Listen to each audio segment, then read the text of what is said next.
অনূর্ধ্ব-20 নারী সাফে জয় যাত্রা চলছে বাংলাদেশের।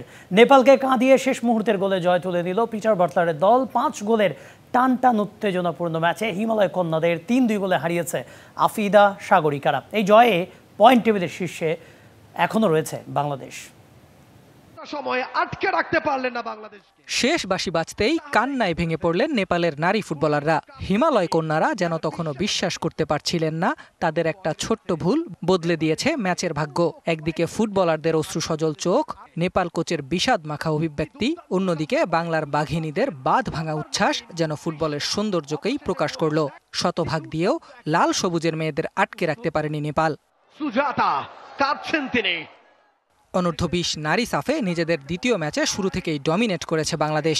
14 মিনিটেই প্রথম সাফল্য স্বাগতিকদের। বাম প্রান্ত থেকে দারুণ এক আক্রমণে গোল করেন শিখা জাহান। গোল পেয়ে উজ্জীবিত আফিদারা আক্রমণের ধার বাড়ায়।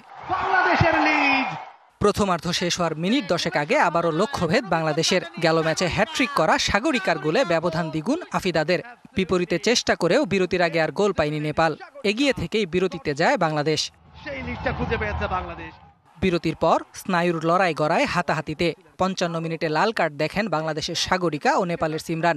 এরপর খেলায় বাড়ে উত্তেজনা। 76 মিনিটে ডিবক্সে ফাউল করায় পেনাল্টি পেয়ে যায় নেপাল। সেখান থেকে আনিশার লক্ষ্যভেদ, এক গোল শোধ দেয় নেপাল। ব্যবধান কমালেন। তবে বাংলাদেশকে নিশ্চুপ করে দেয় 86 মিনিটে নেপালের এই গোল। মিনা দেওবার গোলে তখন ম্যাচ বাঁচানোর স্বপ্ন দেখছিল নেপাল। বাংলাদেশের জন্য আশীর্বাদ হয়ে আসে 7 মিনিটের ইনজুরি টাইম। আহত বাঘের মতো লড়াই করে পিটার বাটলারের শিষ্যরা। চমৎকার এক কাউন্টার অ্যাটাক থেকে জয়সূচক গোল করেন তৃষ্ণা রানী সরকার। পুরো ম্যাচের মিসগুলো যেন এক গোলে প্রায়শ্চিত্ত করলেন এই ফুটবলার। হতবিহবল পুরো নেপাল স্কোয়াড। নেপালের ফুটবলারদের এই জয়ে পয়েন্ট টেবিলের শীর্ষে উঠে গেল বাংলাদেশ। ডিফেন্ডিং চ্যাম্পিয়নরা শিরোপা ধরে রাখার মিশনে আছে রাইট ট্র্যাকেই। Full time score line Bangladesh 3। Ahmed Nahid, DBC news desk.